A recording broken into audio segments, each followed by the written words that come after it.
بسم اللہ الرحمن الرحیم۔ قرآنی فیصلے ہماری بصیرت کے مطابق کتاب کا حصہ اول پیش کیا جا رہا ہے۔ اب نواں باب شروع ہوتا ہے، قرآن کریم، وحی اور الہام۔ گجرانوالہ سے ایک صاحب لکھتے ہیں کہ بعض احمدی حضرات کہتے ہیں کہ قرآن میں رسولوں کی طرف وحی کے علاوہ الہام کا بھی ذکر ہے، اور اس کے لیے وہ سورہ شورى کی آیت نمبر 51 پیش کرتے ہیں۔ اس آیت کی تشریح کر دی جائے۔ طلوع اسلام سورہ شورى کے متعلقہ آیت حسب ذیل ہے: وما كان لبشر أن يكلمه الله إلا وحيا أو من وراء حجاب أو يرسل رسولا فيوحي بإذنه ما يشاء إنه علي حكيم۔ 42/51۔ سادہ زبان میں اس کا ترجمہ یہ ہے کہ کسی انسان کے لیے یہ ممکن نہیں کہ اللہ اس کے ساتھ کلام کرے بجز اس کے اور اس کی طرف وحی بھیجے، یا پردے کے پیچھے سے ہو یا کوئی رسول بھیجے، اور اس طرح اپنے قانون مشیت کے مطابق وحی کر دے۔ یقیناً وہ بلند حکمت والا ہے۔ اب اس کا مفہوم سمجھیے جو بالکل صاف ہے۔ یہاں انسانوں تک خدا کا کلام پہنچنے کے طریقوں کا ذکر کیا گیا ہے۔ انسانوں کی دو قسمیں ہیں، ایک رسول اور دوسرے رسولوں کے علاوہ عام انسان۔ پہلے رسولوں کے متعلق کہا گیا ہے کہ ان تک خدا کا کلام کس طرح پہنچتا ہے۔ اس کے دو طریقے بتائے گئے ہیں۔ ایک اس وحی کے ذریعے جو جبرائیل کی وساطت سے بھیجی جاتی ہے، جیسے رسول اللہ پر وحی آتی تھی، یعنی بذریعہ جبرائیل، جس کے متعلق کہا گیا ہے کہ فَإِنَّهُ نَزَّلَهُ عَلَى قَلْبِكَ 2/97۔ اور دوسرا طریقہ فرشتے کے بغیر براہ راست اس طرح کی آواز سنائی دے لیکن بات کرنے والا خدا دکھائی نہ دے، جیسے حضرت موسیٰ علیہ السلام کی طرف وحی سورہ طٰہٰ میں نودیَ یا موسیٰ کہنے کے بعد فرمایا فَاسْتَمِعْ لِمَا یُوحَىٰ 20/13 اور 11۔ یہ دونوں طریقے رسولوں کے ساتھ خدا کے کلام کے ہوئے۔ اب رہے وہ بشر جو رسول نہیں ہیں، تو ان کے ساتھ خدا نے اپنے کلام کا طریقہ یہ بتایا کہ وہ ان کی طرف اپنے رسول بھیجتا ہے، اور ان رسولوں کی وساطت سے اپنا کلام ان تک پہنچاتا ہے۔ کسی غیر رسول سے خدا نہ براہ راست بات کرتا ہے اور نہ ہی اس کی طرف فرشتے کے ذریعے سے اپنی وحی بھیجتا ہے۔ غیر رسول کو خدا کی وحی ہمیشہ رسول کی وساطت سے ملے گی۔ جو کچھ ہم نے اوپر لکھا ہے اس کی وضاحت خود اس متصل آیت نے کر دی ہے، جہاں رسول اللہ سے فرمایا گیا کہ وَكَذَلِكَ أَوْحَيْنَا إِلَيْكَ رُوحًا مِّنْ أَمْرِنَا، کہ ہم نے اس طرح جس طرح اوپر کہا گیا ہے کہ ہم رسولوں کے ساتھ بذریعہ وحی کلام کرتے ہیں، تیری طرف عالم امر سے اپنے حکم کو وحی کیا۔ یعنی خدا سے یہ ہم کلامی حضرت موسیٰ کی طرح من وراء حجاب نہیں ہوئی، بلکہ جبرائیل کی لائی وحی کے ذریعے ہوئی۔ اس کے بعد کہا کہ تو اس سے پیشتر یہ نہ جانتا تھا کہ کتاب کیا ہوتی ہے، اور نہ یہ کہ ایمان کسے کہتے ہیں، لیکن ہم نے اس وحی کو ایک روشنی بنایا ہے جس کے ذریعے ہم اپنے بندوں میں سے جسے چاہتے ہیں صحیح راستہ دکھا دیتے ہیں۔ یہاں تک تو خدا کی اس ہم کلامی کا ذکر ہوا جو رسول اللہ کے ساتھ وحی کے ذریعے ہوئی۔ اس کے بعد کہا کہ وَإِنَّكَ لَتَهْدِي إِلَىٰ صِرَاطٍ مُسْتَقِيمٍ 42/52، اور تو اے رسول یقیناً لوگوں کی رہنمائی صرف صراط مستقیم کی طرف کرتا ہے۔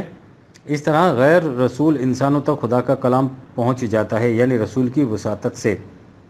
آپ نے دیکھ لیا کہ اس آیت میں کسی غیر رسول بشر کے ساتھ خدا کی ہم کلامی کا کوئی ذکر نہیں کیا، نہ براہ راست خواب میں یا الہام کے ذریعے، نہ ہی فرشتے کے ذریعے۔ لہٰذا اس آیت سے غیر رسول کی طرف خدا کی وحی کا امکان ثابت کرنا قرآن کی کھلی ہوئی تحریف ہے۔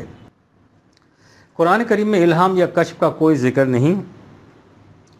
یہ تصورات بعد کے پیدا کردہ اور دوسروں سے مستعار لیے ہوئے ہیں، ان کا اسلام سے کوئی تعلق نہیں۔ اسلام کی روح سے خدا نے انسان سے جو باتیں کرنی تھی وہ سب قرآن میں آ گئیں۔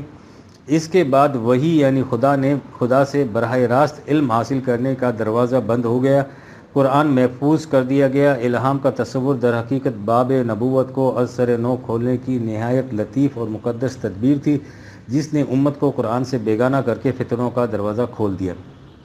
باقی رہا یہ کہنا کہ قرآن کریم میں ہے کہ خدا نے حضرت موسیٰ کی والدہ کی طرف وحی اوحینا یا حضرت عیسیٰ کے حواریوں کی طرف وحی کی، تو عربی زبان میں اوحینا کے معنی یہ بھی ہیں کہ ہم نے حکم بھیجا۔ ان مقامات میں مفہوم یہ ہے کہ خدا نے اپنے کسی بندے کی وساطت سے موسیٰ کی طرف حکم بھیجا یا حضرت عیسیٰ کی وساطت سے حواریوں کی طرف حکم بھیجا۔ ان مقامات میں خدا کی طرف سے براہ راست وحی پانے کا سوال نہیں، وہی صرف حضرات انبیاء کرام کو ملتی تھی۔ 1954 عیسوی۔ وحی مطلوع اور وحی غیر مطلوع۔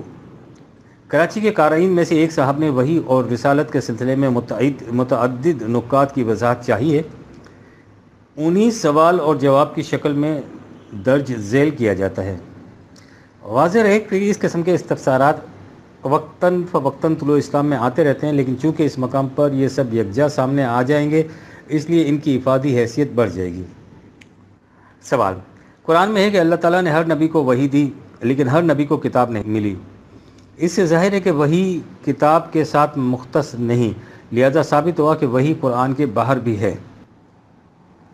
جواب: یہ خیال یا عقیدہ کہ ہر نبی کو کتاب نہیں ملی قرآن کریم کے یکسر خلاف ہے۔ قرآن نے واضح الفاظ میں کہا ہے کہ تمام انبیاء کو کتاب دی گئی تھی۔ سورہ بقرہ میں ہے فبعث الله النبيين مبشرين ومنذرين وأنزل معهم الكتاب بالحق 2/213۔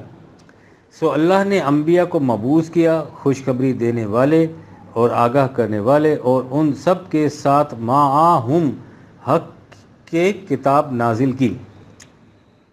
حقیقت یہ ہے کہ انبیاء کی وحی اور ان کی کتاب ایک ہی چیز ہے۔ خدا کی طرف سے انسانوں کو رہنمائی ہدایت اس وحی کے ذریعے ملتی تھی جسے وہ انبیاء کی طرف بھیجتا تھا، یہی ان کی کتاب کہلاتی تھی۔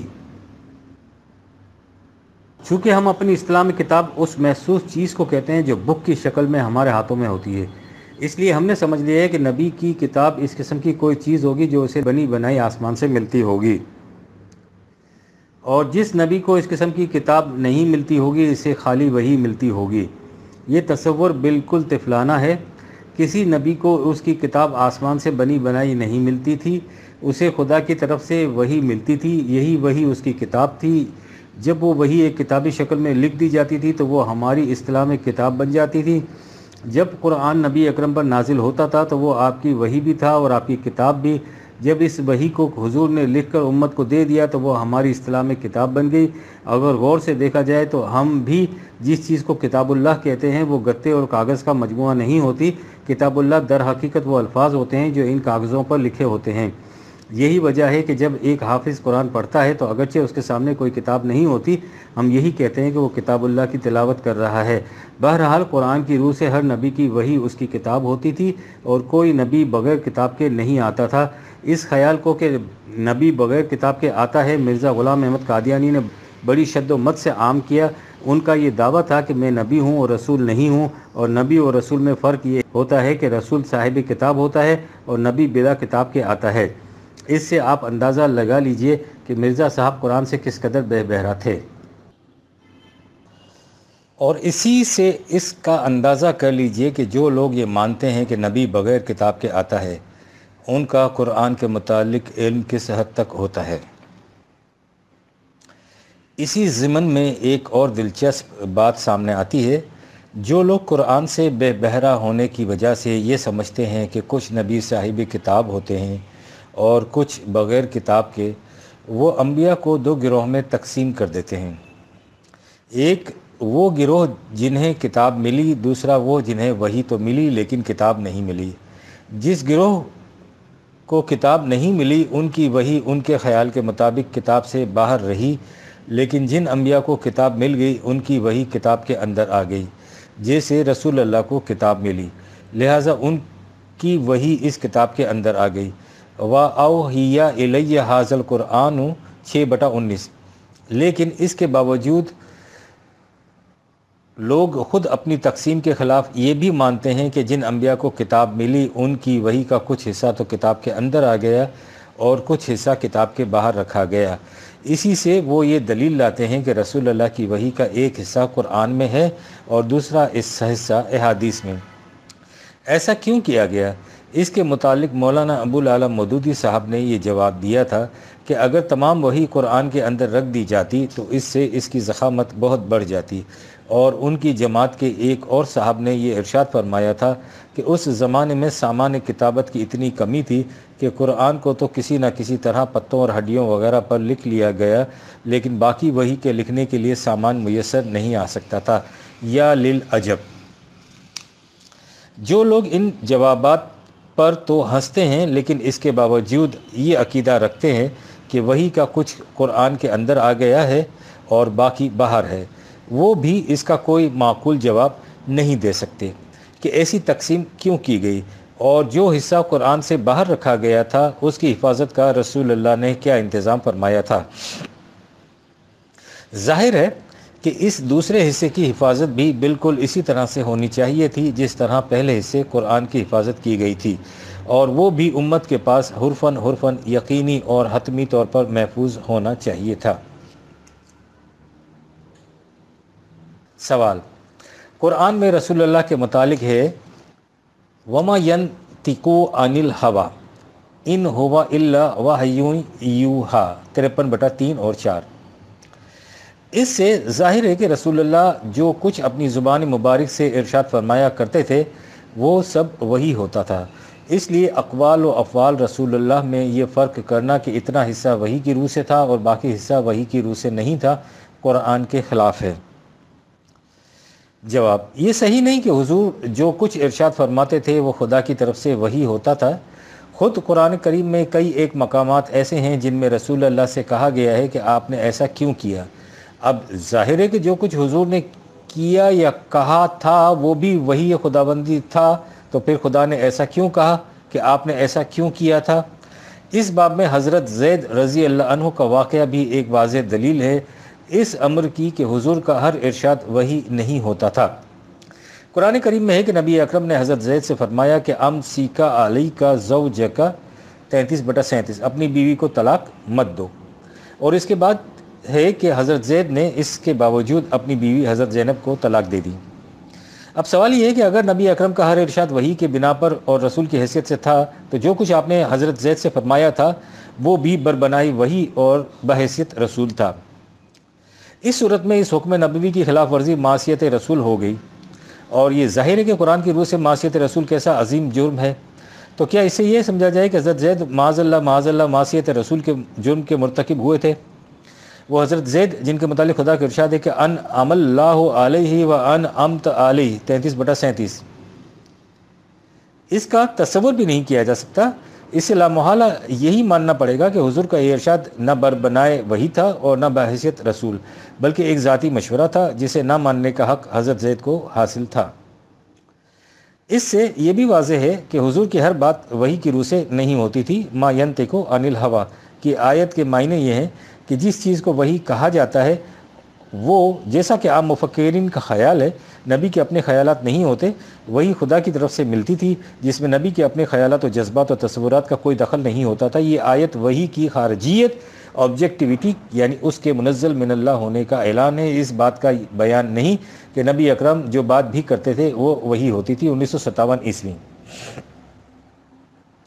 قرآن کریم کی تنزلی ترتیب۔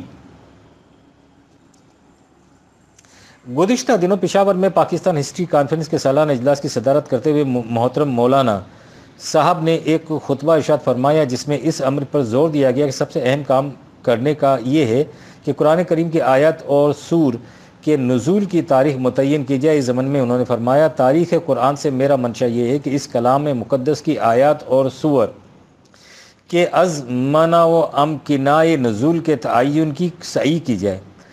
اس سے پہلے بھی اس مبحث کے متعلق بعض صاحبان علم نے مواد فراہم کرنے کی کوشش کی تھی، لیکن ان کوششوں کا ماحصل صرف چند انفرادی اور متخالف آراء کی فراہمی تک محدود ہو کر رہ گیا ہے۔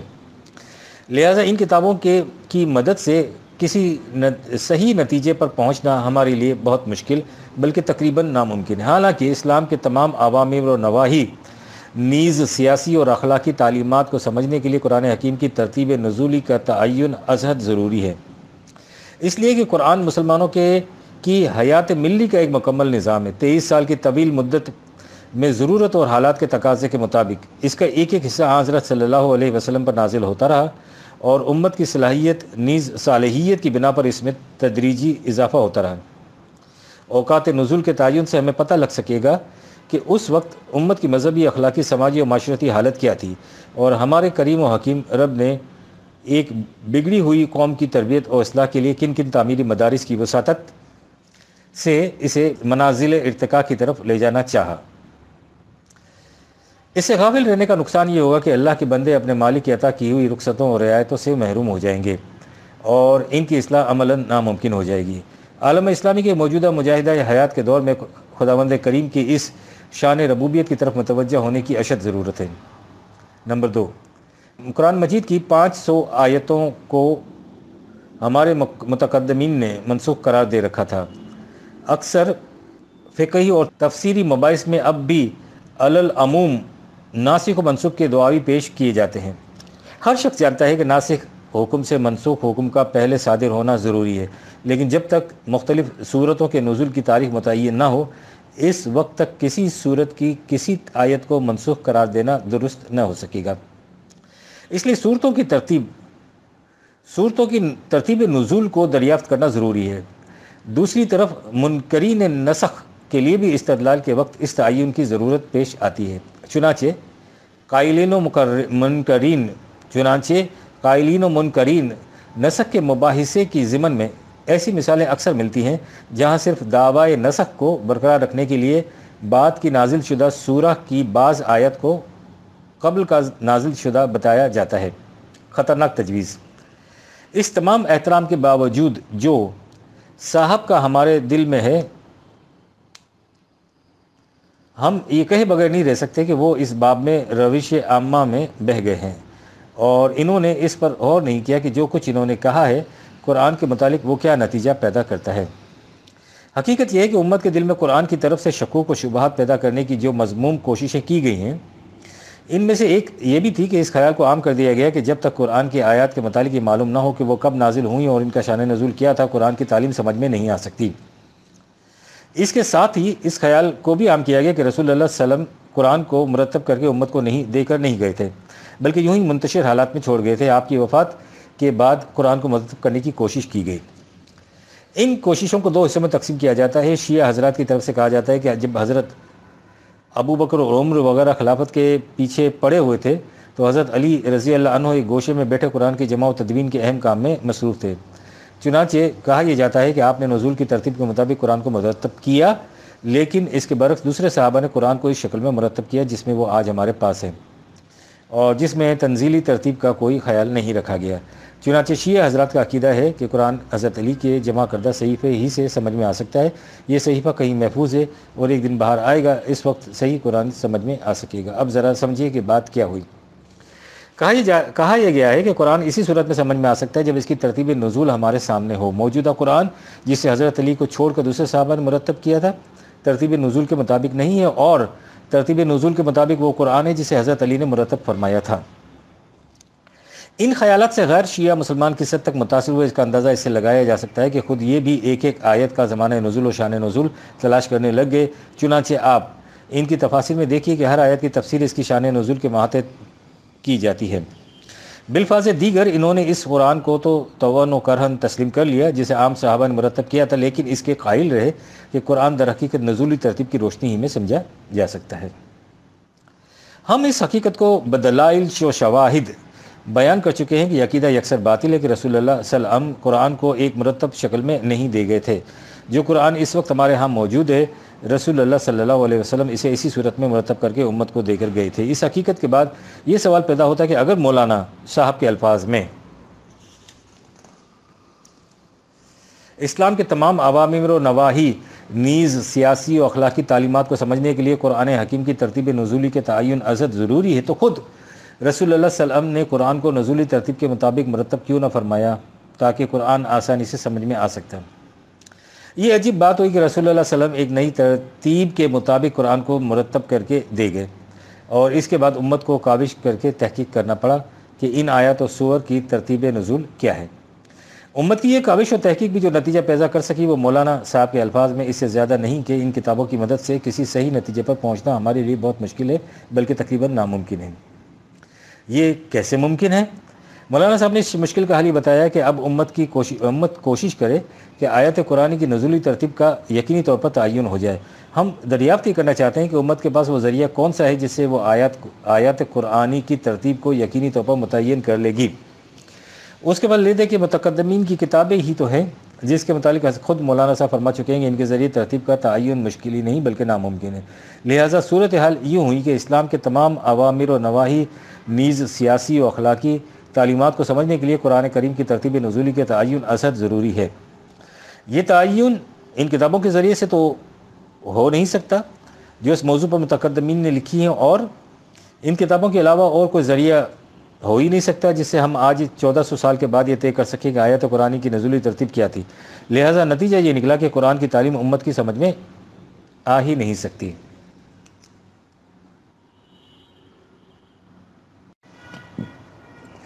اس کا نتیجہ حقیقت یہ ہے کہ جب کسی دیوار کی پہلی اینٹ ٹیڑھی رکھ دی جائے تو پھر وہ دیوار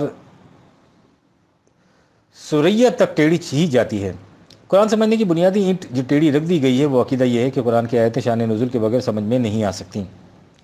اس عقیدے کا مطلب یہ ہے کہ ہم قرآن کی حقیقتوں کو مکان اور زمان کی حدود میں مقید کر کے رکھ دیتے ہیں۔ یہ ٹھیک ہے کہ قرآن تاریخ کے ایک خاص زمانے میں اور زمین کے ایک خاص خطے میں نازل ہوا، لیکن اس کے حقائق زمان و مکان کی حدود سے بے نیاز ہیں۔ وہ دنیا کی ہر قوم ہر زمانے کے لیے یکساں طور پر رہنمائی کا کام دیتے ہیں، اور ان کے سمجھنے کے لیے اس کی کوئی ضرورت نہیں کہ یہ متعین کیا جائے کہ اس کا شان نزول کیا تھا۔ ان کا شان نزول 1400 سال پہلے حجاز میں بسنے والی کسی قوم کے وقائع و حوادث نہیں تھے، بلکہ ان کا شان نزول انسانیت کے تقاضے ہیں۔ ناسخ و منسوخ، اس بنیاد کی دوسری ٹیڑھی اینٹ وہ ہے جسے مولانا صاحب نے مندرجہ بالا اقتباس کے دوسرے پیراگراف میں بیان فرمایا، یعنی قرآن میں ناسخ و منسوخ کا عقیدہ۔ یہ عقیدہ بھی انہی مذموم کوششوں میں سے ہے جو قرآن کی عظمت اور حقیقت کو دلوں سے دور کرنے کے لیے وجود میں لائی گئی تھی۔ قرآن کی کوئی آیت منسوخ نہیں ہے۔ زمانے کا جس قسم کا تقاضا سامنے آئے اس سے ملتی جلتی آیت قرآنی اس وقت نافذ العمل ہو جائے گی جب اس تقاضے کی جگہ کوئی دوسرا تقاضا سامنے آئے گا تو اس سے ملتا ہوا حکم نافذ العمل ہو جائے گا۔ اس حقیقت کے پیش نظر بھی قرآن فہمی کے لیے ترتیب نزول کے تعین کی ضرورت باقی نہیں رہتی۔ آیات قرآن کے نزول کے امکناء و ازمنہ سے متعلق معلومات کا اگر کوئی فائدہ ہے تو محض تاریخی ہے، دینی نہیں۔ اگر حضرت علی رضی اللہ عنہ یا کسی اور نے آیات یا سور قرآنی کی ترتیب نزولی کے مطابق مرتب قرآن کو کیا تھا تو وہ ایک تاریخی دلچسپی کی چیز ہو سکتا ہے، دین پر اس کا کوئی اثر نہیں پڑ سکتا۔ قرآن اور مسلمان، آخر میں ہم صرف اتنا عرض کرنا چاہتے ہیں کہ آپ سوچئے کہ قرآن مظلوم کے ساتھ مسلمان کیا کچھ کر رہا ہے۔ دعویٰ اس کا یہ ہے کہ اس آسمان کے نیچے خدا کی آخری وحی اس کے اندر ہے، اور یہ قرآن قیامت تک کے لیے تمام نوع انسانی کے لیے زندگی کے ہر مسئلے کا حل پیش کرتا ہے، ایسا حل جس کی مثل اور نظیر ساری دنیا کے انسان مل کر بھی پیش نہیں کر سکتے۔ قرآن کے متعلق اس کا دعویٰ یہ ہے اور اسی قرآن کے متعلق عقیدہ یہ ہے کہ جب رسول اللہ نے وفات پائی ہے تو قرآن کا کوئی مرتب مجموعہ امت کے پاس نہیں تھا۔ قرآن کھجوروں کے پتوں، اونٹوں کی ہڈیوں، پتھروں کے ٹکڑوں وغیرہ پر کچھ کسی کے پاس بکھرا پڑا تھا۔ ایک کمیٹی بیٹھی اور اس نے محنت کر کے اسے یکجا کیا۔ اس یکجا کردہ قرآن کی صورت یہ تھی کہ حضرت عمر رضی اللہ عنہ جیسے صحابی باسرار کہتے رہے کہ ہم رسول اللہ صلی اللہ علیہ وسلم کے زمانے میں فلاں آیت پڑھا کرتے تھے، وہ اس قرآن میں نہیں ہے، اور قرآن کا بعض حصہ جو کھجوروں کے پتوں پر لکھا ہوا تھا ان پتوں کو حضرت عائشہ کی بکری کھا گئی۔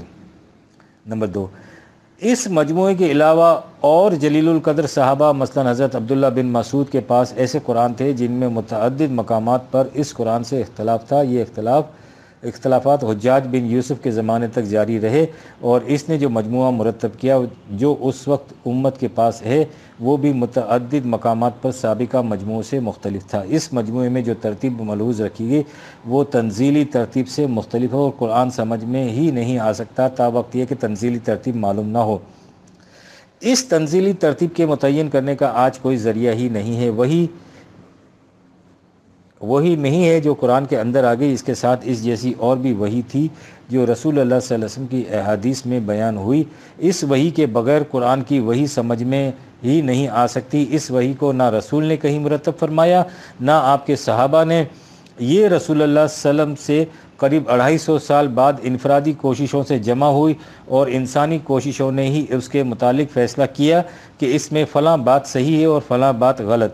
اب یہ کہا جا رہا ہے کہ یہ فیصلہ کہ ان میں سے کیا صحیح ہے اور کیا غلط ایک مزاج شناس رسول کی نگاہ کر سکتی ہے۔ قرآن نہ تو خود قرآن سے سمجھ میں آ سکتا ہے اور نہ ہی احادیث سے۔ اس کے صحیح معنی جسے مغز دین کہا جاتا ہے اس کے ظاہری الفاظ میں نہیں بلکہ اس کے باطن میں ہے، اور یہ باطنی علم حضرت علی کی وساطت سے سینہ بسینہ منتقل ہوتا چلا آ رہا ہے۔ یہ ہیں قرآن کے سمجھنے کے متعلق مسلمانوں کے عقائد، جن میں سے ہر عقیدے کی بنیاد ان روایت پر ہے جو معلوم نہیں کب وضع ہوئیں، لیکن جن کے متعلق آج اصرار کیا جاتا ہے کہ انہیں رسول اللہ صلی اللہ علیہ وسلم کے سچے اقوال مانو۔ جو ایسا نہ مانے وہ منکر حدیث ہے، لہٰذا کافر۔ اس قرآن کو مسلمان ساری دنیا کے سامنے اس دعوے کے ساتھ پیش کرتے ہیں کہ اس میں تمام انسانی مشکلات کا حل موجود ہے، اور پھر دنیا سے توقع رکھتے ہیں کہ وہ اپنے اپنے مذہب کو چھوڑ کر نہیں بلکہ عقل و شعور اور تجربات و شہادات سب کو چھوڑ کر ان کا پیش کردہ اسلام قبول کر لیں گے۔ اس سے بڑی اجتماعی خود فریبی کی مثال شاید ہی کہیں اور مل سکتی ہو، لیکن گروہ بندانہ مفاد پرستیاں ہیں کہ وہ قوم کو اس کی خود فریبی سے نکلنے کی اجازت ہی نہیں دیتی۔ بائیں نمت کے کلما آردو این یخرجوا منہا اعیدوا فیہا، اگر ان کے اس جہنم سے نکلنے کی کوئی کوشش بھی ہوتی ہے تو انہیں پھر وہیں دھکیل دیا جاتا ہے۔ 1954 عیسوی میں۔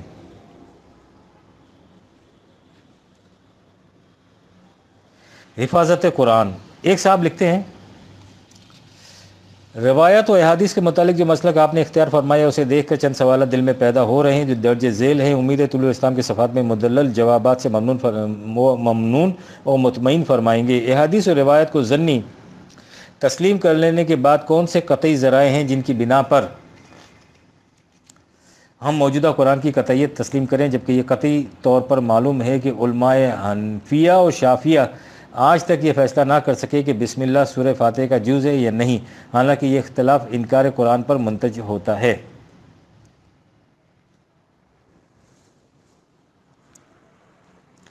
موجودہ مصحف حضرت عثمان رضی اللہ عنہ کا مرتب کردہ ہے اور اعراب حجاز جیسے خونخوار نے لگائے ہیں۔ ابن مسعود سے سورہ واللیل کے الفاظ وما خلق الذکر والانثی کی جگہ دوسری طرح منقول ہے۔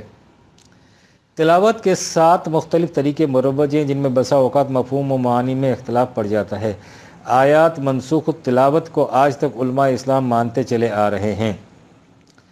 ان وجوہات کے پیش نظر ہم کن وجوہ پر مصحف عثمانی کو قطعی اور کلام الہی تسلیم کرتے ہیں؟ یہ اشکال جس طرح قائلین حدیث پر وارد ہوتا ہے اسی طرح آپ بھی اس الزام سے بری نہیں ہو سکتے۔ محض عقلی دلائل کافی نہیں ہیں، ورنہ کل کوئی دوسرا محقق آپ کے نظریات کو عقلی دلائل سے باطل ٹھہرائے گا اور اسی طرح یہ ختم نہ ہونے والا سلسلہ شروع ہوگا۔ امید ہے کہ آپ مجھے کافی حد تک مطمئن کرنے کی کوشش فرمائیں گے۔ جواب: مستفسر صاحب کے اس خط میں چند ایک باتیں وضاحت طلب تھیں اور ہم چاہتے تھے کہ اس کا جواب لکھنے سے پہلے ان باتوں کی وضاحت ان سے کرا لی جائے، لیکن انہوں نے اپنے خط میں اپنا پتہ نہیں لکھا، اس لیے مجبور ہیں کہ ان کے استفسارات سے جو کچھ ہم سمجھ سکے ہیں اسی کے مطابق اس کا جواب لکھ دیا جائے۔ تاریخ کی اہمیت۔ اصل مقصود پر آنے سے پہلے ضروری معلوم ہوتا ہے کہ تاریخ کی صحیح پوزیشن کے متعلق مختصراً کچھ عرض کر دیا جائے۔ ظاہر ہے کہ تاریخ کسی خاص زمانے کے احوال و قوائف اور واقعات کا بیان ہوتا ہے۔ تاریخ کو قرآن نے بڑی اہمیت دی ہے، اس لیے کہ اس سے نوع انسانی کے فکری اور تمدنی ارتقاء کے متعلق معلومات حاصل ہوتی ہیں، اور یہ حقیقت بھی سامنے آ جاتی ہے کہ جب کسی قوم نے فلاں نہج کی زندگی اختیار کی تو اس کا نتیجہ کیا نکلا، اور آج اگر ہم بھی اسی نہج کی زندگی گزاریں گے تو اسی قسم کا نتیجہ ہمارے سامنے آئے گا۔ لیکن تاریخ کی تدوین مختلف حالات اور اثرات کے ماتحت ہوتی چلی آئی ہے، اور یہ حقیقت تاریخ کے طالب علموں سے پوشیدہ نہیں کہ تاریخ صحیح اور غلط دونوں قسم کے واقعات اور تاثرات پر مشتمل ہوتی ہے۔ ارباب تاریخ نے انسانوں کی تاریخی یادداشتوں کو پرکھنے کے لیے بڑی محنت کی ہے اور ان کی تحقیقی کاوشوں میں نت نئے اضافے ہوتے رہتے ہیں، لیکن بائیں ہما یہ حقیقت اپنی جگہ پر موجود ہے کہ تاریخی یادداشتیں یقین کی حد تک نہیں پہنچ سکتی۔ ارباب تحقیق جو کچھ کر سکتے ہیں وہ یہی ہے کہ کسی زمانے کے متعلق جو دلائل و شواہد ہسٹوریکل ایویڈنس میسر آ سکیں ان کی روشنی میں تاریخی یادداشتوں کو پرکھ کر اتنا کہہ سکیں کہ فلاں بات زیادہ قرین قیاس ہے۔ ان دلائل و شواہد میں بعض باتیں دوسروں کی نسبت زیادہ قابل اعتماد سمجھی جاتی ہیں۔ مثلاً مصریات میں جب کسی بادشاہ کی ممی مل جاتی ہے اور اس کے ساتھ کچھ تختیاں بھی ہوتی ہیں جس پر اس بادشاہ اور اس کے عہد کے متعلق یادداشتیں منقوش ہوتی ہیں، تو ارباب تاریخ اس عہد کی تاریخی یادداشتوں کو ان تختیوں کے نوشتوں کے ساتھ ملاتے ہیں اور ان تختیوں کو زیادہ قابل اعتماد سمجھ کر انہی کو معیار تصدیق و تکذیب قرار دیتے ہیں۔ اس باب میں مسلمانوں کی کیفیت کچھ مختلف ہے۔ ہمارے پاس ایک ایسی تختی لوح محفوظ موجود ہے جس کے متعلق ہمارا ایمان ہے کہ وہ خدا کی طرف سے نازل شدہ ہے اور اپنی محفوظ شکل میں،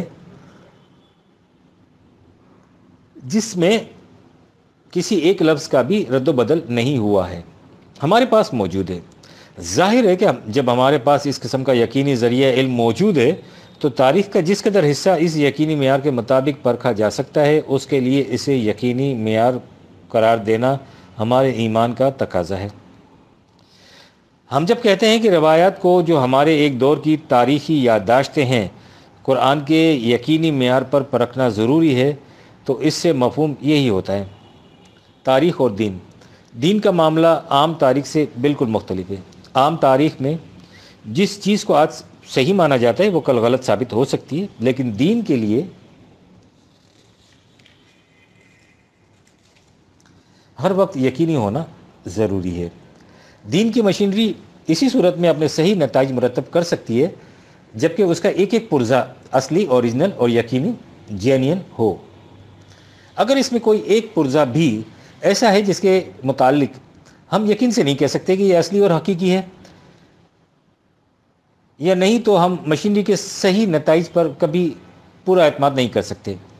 دین کی مشینری کے نتائج تو وہ ہے جو پوری کی پوری جماعت بلکہ تمام نوع انسانی کی موجودہ اور آنے والی زندگی دونوں کو اپنے احاطے میں لیے ہوئے ہیں۔ یہ ہے وہ وجہ جس کے لیے کہا جاتا ہے کہ دین میں حجت یعنی دلیل واقعی وہ چیز ہو سکتی ہے جو قطعی اور یقینی ہو۔ جو چیز قطعی اور یقینی نہ ہو اسے ظنی کہا جاتا ہے، اور کوئی ظنی شے دین میں حجت قرار نہیں پا سکتی۔ قرآن کے متعلق ہم نے کہا ہے کہ یہ قطعی اور یقینی چیز ہے۔ ہمارے اس دعوے کے دو پہلو ہیں۔ ایک تو یہ کہ بحیثیت مسلمان ہونے کے ہمارا ایمان ہے، اور اس ایمان کی بنیاد یہ ہے کہ خود قرآن کریم میں یہ موجود ہے کہ قرآن کی حفاظت کا ذمہ خود اللہ تعالیٰ نے لیا، اور صاف لفظوں میں فرمایا کہ اِنَّا نَحْنُ نَزَّلْنَا الذِّكْرَ وَإِنَّا لَهُ لَحَافِظُونَ 15/9۔ ہم نے قرآن کو اتارا اور ہم ہی اس کی حفاظت کرنے والے ہیں۔ اور اسی تفسیر میں دوسری جگہ ہے لا یاتیہ الباطل من بین یدیہ ولا من خلفہ 41/42۔ باطل نہ اس کے آگے سے اس کے پاس پھٹک سکتا ہے اور نہ پیچھے سے۔ لہٰذا ایک مسلمان کا یہ ایمان ہے کہ قرآن اپنی محفوظ شکل میں چلا آ رہا ہے اور اسی طرح سے محفوظ شکل میں آگے چلا جائے گا۔ اگر کوئی تاریخی یادداشت اس دعوے کے خلاف جاتی ہے یا اس میں شک و شبہ پیدا کرنے کا موجب بنتی ہے تو ایک مسلمان بلا ادنیٰ تعمل اسے رد کر دے گا۔ کیوں؟ کہ قرآن کی محفوظیت خود اللہ تعالیٰ نے اپنے ذمے لے رکھی ہے اور اللہ تعالیٰ کی اس ذمہ داری پر ہمارا ایمان ہے۔ لیکن ایک غیر مسلم ہمارے اس دعوے سے مطمئن نہیں ہو سکتا، وہ اپنے اطمینان کے لیے اور قسم کے دلائل چاہتا ہے۔ اس لیے ہمارے لیے ضروری ہے کہ ہم اس دعوے کے اسبات میں اس قسم کے دلائل بھی پیش کریں جنہیں ارباب تاریخ اپنے ہاں معیار مقرر قرار دیتے ہیں۔ اس باب میں ہم صرف اتنا کہنا چاہتے ہیں کہ یہ کوئی نیا سوال نہیں ہے جو آج ہمارے سامنے آیا ہو۔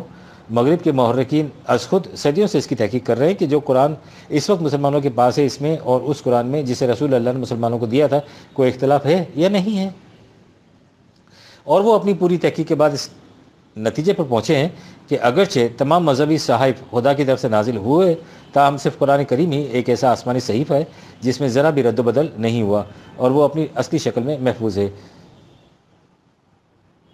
بورڈنس ایم اسٹین، غیر مسلم مورخین کا اعتراف۔